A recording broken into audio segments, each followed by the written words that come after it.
नमस्कार, सत Shyamala news channel में आप सभी दर्शकों का स्वागत है। आज हम नवादा जिला के विकास को लेकर के सत्ता पक्ष के जिला अध्यक्ष विद्यार्थी जी से बात करेंगे कि नवादा में कितना विकास हुआ, पर्यटन उद्योग क्या स्थिति है। सर, आपका हमारे चैनल में स्वागत है। धन्यवाद। सर, नवादा जिला में प्राकृतिक कुछ ऐसे स्थल हैं जिनका अगर समुचित विकास कर दिया जाए तो नवादा से जो युवा पलायन कर रहे हैं उसको रोका जा सकता है। यह पिछले 20 सालों में जो सरकार है आपकी पार्टी की, आपकी गठबंधन की, वो नवादा के पर्यटन स्थल पर कितना ध्यान दी है? हमारा जहाँ तक मानना है कि जनता दल यू के जिला अध्यक्ष होने के नाते और नवादा के नागरिक होने के नाते 20 साल पहले का जो पर्यटन का व्यवस्था था नवादा के अंदर, आज जो व्यवस्था है उसमें आमूल चूल परिवर्तन आया है। वह ककोलत हो या फिर आप जयप्रकाश नारायण जी का जो आश्रम है आप जाके देख सकते हैं, कौआ कोल हो, सीतामढ़ी में जो मेला लगता है वहाँ जाके देख सकते हैं। अफसर जो कहा जाता है कि यहाँ पे पूर्व में बहुत सारे अफसर में पार्वती में जो देवता और देवी का जो पत्थर का जो मूर्ति मिल रहा है उसके रख रखाव का सवाल हो, उसका सौंदर्यीकरण का सवाल हो, पार्वती से लेके अफसर तक आप देखेंगे कि करोड़ों रुपया खर्च किया गया है। और सारे चीज़ों को, ऐतिहासिक चीज़ों के रख रखाव के लिए आदरणीय मुख्यमंत्री जी के द्वारा जो भी चीज़ जिला प्रशासन के नज़र में आता है और जो भी संज्ञान में राज्य सरकार को जाता है, उन तमाम चीज़ों पर संजीदगी के साथ काम होता है। ऐसा नहीं है कि उसमें किसी तरह का कोई लापरवाही है। हमको अपना जो समझ में आता है एक नवादा के नागरिक होने के नाते। सर, नालंदा जिला के राजगृह में पिछले 20 वर्षों में अरबों का निवेश हुआ और राजगीर से सटे हमारा जिला नवादा आज उसके अपेक्षा उपेक्षित और ठगा हुआ महसूस करती है सत्ता पक्ष को लेकर के। इस पर आपका क्या राय? राजगीर पहले भी राजधानी रहा मगध का, और राजगीर का इतिहास दूसरे तरह का इतिहास, सांस्कृतिक इतिहास, विरासत जो उसका है अपने आप में एक बहुत बड़ा आयाम है। और राजगीर और नवादा का तुलना नहीं किया जा सकता है, बोधगया का तुलना नहीं किया जा सकता है। बोधगया से, गया से ही हम लोग कट के नवादा बने। तो बोधगया में भी जो विकास किया जा रहा है, तो भी जो जहाँ पे जो उन चीज़ों का विकास होना चाहिए, भागीरथी प्रयास मुख्यमंत्री जी ने किए। एक बार भागीरथ थे जो गंगा को लाए थे, और दूसरा मुख्यमंत्री इस मानव जाति में पैदा लिए जो गंगा को हथदा से नवादा पहुँचाए और नवादा से पिंड दान करने के लिए गया पहुँचाए। राजगीर में पीने का पानी, नवादा में पीने का पानी, गंगा जल, जो गंगा जल लाने के लिए हम लोग कभी कभी पुनिया नहाने के लिए लोग जाते थे घर से, तो 5 लीटर का गैलन या 10 लीटर का गैलन लेके जाते थे कि गंगा जल आएगा। आज हर चौक चौराहे पे आप जाइए, नल दाबिए, गंगा जल मिलेगा। नवादा में विकास कम नहीं हुआ है, मगर हर चीज़ों का अलग अलग आयाम है और उसका विकास का अलग नज़रिया है। और हर चीज़ का तुलना एक बाप माई के जरिए जो बच्चा पैदा लेता है एक माँ के पेट से, तो सब एक जैसा पैदा नहीं लेता है। तो हर चीज़, सबका विकास एक जैसा कैसे हो जाएगा? ये तो नज़रिया ही गलत है। देखने का ही नज़रिया सतही तरीके का है। कोई डॉक्टर बनता है, कोई इंजीनियर बनता है, कोई चोर बनता है। नवादा में कृषि पर आधारित एक उद्योग था जिसे पीछे की सरकार के लापरवाही या संवेदनहीनता की वजह से बंद हो गई थी, और विकास पुत्र कहलाने वाले नीतीश जी ने भी उस पर ध्यान नहीं दिया और आज उसके ज़मीन को किसी निजी हाथों में दे करके सघन इलाके में सीमेंट फैक्ट्री खुलवाने का काम किया है। क्या सघन क्षेत्र में, सघन आबादी वाले क्षेत्र में सीमेंट का फैक्ट्री खुलना उचित है? इस पर आप हमारे दर्शकों को बताएं। देखिए, पर्यावरण के दृष्टिकोण से क्या होना चाहिए था, उसके लिए ज़मीन पर्याप्त मात्रा में नदी के किनारे भी उपलब्ध था। मगर हम नहीं जानते हैं कि पर्यावरण की क्या क्या व्यवस्था है, पर्यावरण किन रूपों में चीज़ों को मानकता के आधार पर मान्यता दिया है। अगर उचित होगा तभी मान्यता, सरकार हर एक चीज़ों का अध्ययन करा के ही किसी चीज़ को खुलवाती है। और सीमेंट फैक्ट्री अगर वारसलीगंज में खुल रहा है तो वारसलीगंज में हज़ारों लोगों को रोजगार भी मिलेगा, उससे कहीं ज़्यादा।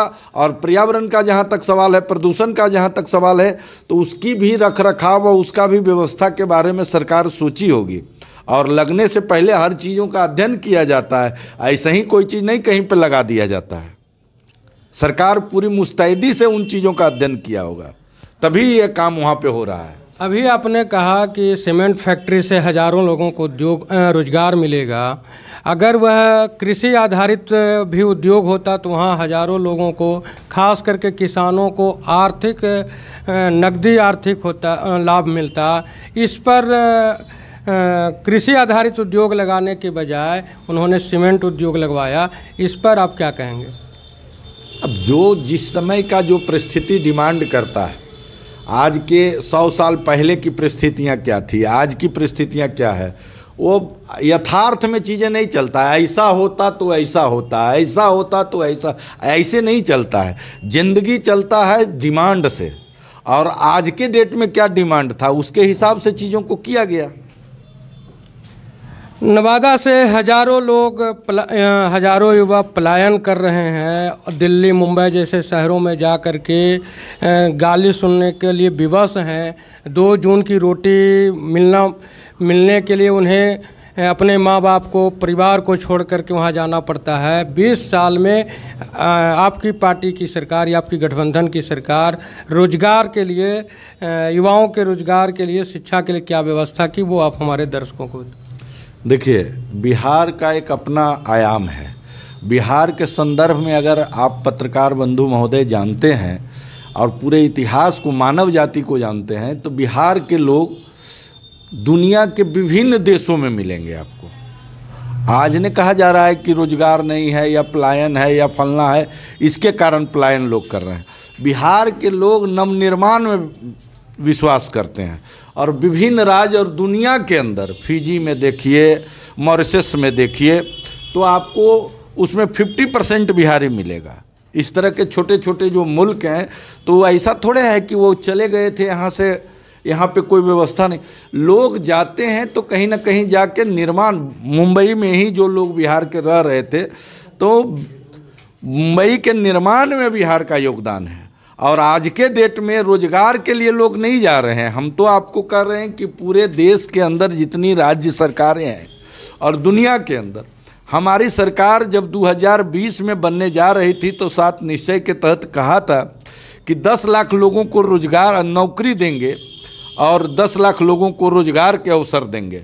आज हम 20 लाख से ज़्यादा लोगों का रोजगार का अवसर दे रहे हैं और 9 लाख लोगों को सरकारी नौकरी नियुक्ति पत्र दे के दिए हैं। और इसको चुनाव आते आते 12 लाख नौजवानों को सरकारी सेवा में नौकरी देने का काम नीतीश कुमार जी कर रहे हैं। यह ऐतिहासिक काम है, और इसके बावजूद भी लोगों को अगर लगता है तो हम नहीं कर सकते हैं कुछ। सर, 2005 से 10 के बीच में बिहार में एक घोटाले का चर्चा काफ़ी आम रहा है। उस घोटाले का नाम था सृजन घोटाला। उस घोटाले पर आज तक उसके अपराधियों का या जो घोटालेबाज थे उनका नाम स्पष्ट नहीं हो पाया। इस पर आपकी सरकार क्या कर रही है? हमारे ज़िले में ये घोटाला तो पहले हुआ नहीं। हम जिला अध्यक्ष हैं, और एक बिहार के नागरिक होने के नाते आप पूछते हैं तो हम मुख्यमंत्री जी नीतीश कुमार जी में इतना भरोसा है कि न कोई घोटाला में किसी को बचाते हैं न किसी को फंसाते हैं। कानून अपना काम करता है, सीबीआई जांच कर रही है। सीबीआई मुख्यमंत्री जी के अधीन काम करती भी नहीं, वो केंद्र सरकार के अधीन काम करती है। वहाँ भी हमारी सरकार है, एनडीए की सरकार है। तो जो लोग उसमें होंगे वो पकड़े जा रहे हैं, बेल पर छूट गए होंगे या ट्रायल में होंगे, यह भी हमको कोई बहुत जानकारी उस केस के बारे में है ही नहीं। आपको अगर ज़्यादा जानकारी है तो आप बताएं कि किन किन लोगों को आरोपित किया गया था और किन किन लोगों को बिहार सरकार ने छोड़ दिया। ऐसा कोई है आपके पास लिस्ट तो आप बताइए, तो हम उस पर कुछ बोल सकते हैं। नहीं सर, मैं छोड़ने की बात नहीं कहा, मैं ये जानना अपने दर्शकों को जनाना चाहता हूँ। मुझे कुछ इस बारे में आधिकारिक तौर पर कोई पता नहीं है। हम इतना ही जानते हैं, अपनी सरकार पे इतना भरोसा है, केंद्र और राज्य सरकार पर, कि यह बचाने या फंसाने का काम नहीं करती है। जिसको जो काम किए होंगे सीबीआई जांच कर रही है, उनको उसका उचित सजा मिलेगा। सर, आगामी चुनाव 2025 में नवादा में 5 विधानसभा सीट है, इस पर आपकी पार्टी की क्या स्थिति रहेगी? हमारे नेता नीतीश कुमार जी एनडीए के नेता हैं। भाजपा, जदयू, हम, लोजपा, रामविलास और उपेंद्र कुशवाहा जी, सब लोगों ने निर्णय करके 2025 के चुनाव नीतीश कुमार जी के नेतृत्व में लड़ने का निर्णय हुआ है और उनके नेतृत्व में 2025 के चुनाव में 225 सीट जीतने का लक्ष्य रखा गया है। हम एज ए जदयू के जिलाध्यक्ष होने के नाते आपको भरोसा दिलाना चाहते हैं कि नवादा जिले के 5 सीट हम लोग जीतेंगे एनडीए के उम्मीदवार। जिस तरह से स्वच्छ छवि के उम्मीदवार, स्वच्छ छवि के नेताओं की बात चलती है, क्या एनडीए अगला जो चुनाव आने वाला है उसमें नवादा के सभी सीटों पर स्वच्छ छवि के लोगों को उम्मीदवार बनाएगी या फिर पुरानी कहानी दोहराई जाएगी? इस बारे में हम कुछ नहीं जानते। हम इतना ही जानते हैं कि नीतीश कुमार जी जिनको भी भरोसा करेंगे, जिनको आशीर्वाद दे के भेजेंगे, यहाँ से 5 सीट एनडीए जीतेगी। और स्वच्छ और निष्पक्ष का जहाँ तक बात है तो हम लोग के यहाँ स्वच्छ ही लोग चुनाव लड़ते हैं। और अगर कुछ किन्हीं कारणवश किन्हीं पर कुछ मुकदमों रहता है या किसी कारणवश लोगों के नज़र में लगता है कि वो बड़ा दबंग है, फलना है, तो नीतीश कुमार जी के शासन में कोई कुछ रही है, सबको कानून के हिसाब से चलना पड़ता है, नहीं तो कानून अपना काम करने लग जाता है। यहाँ बाघ और बकरी दोनों एक तलाई में पानी पीता है। यही न्याय के साथ विकास का रास्ता है।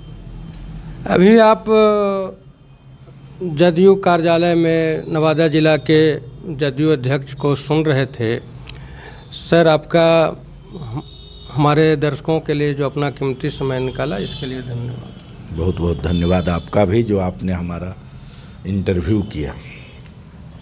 सर, श्यामला के दर्शकों से आग्रह है कि आप देखते रहें, शेयर करें। धन्यवाद।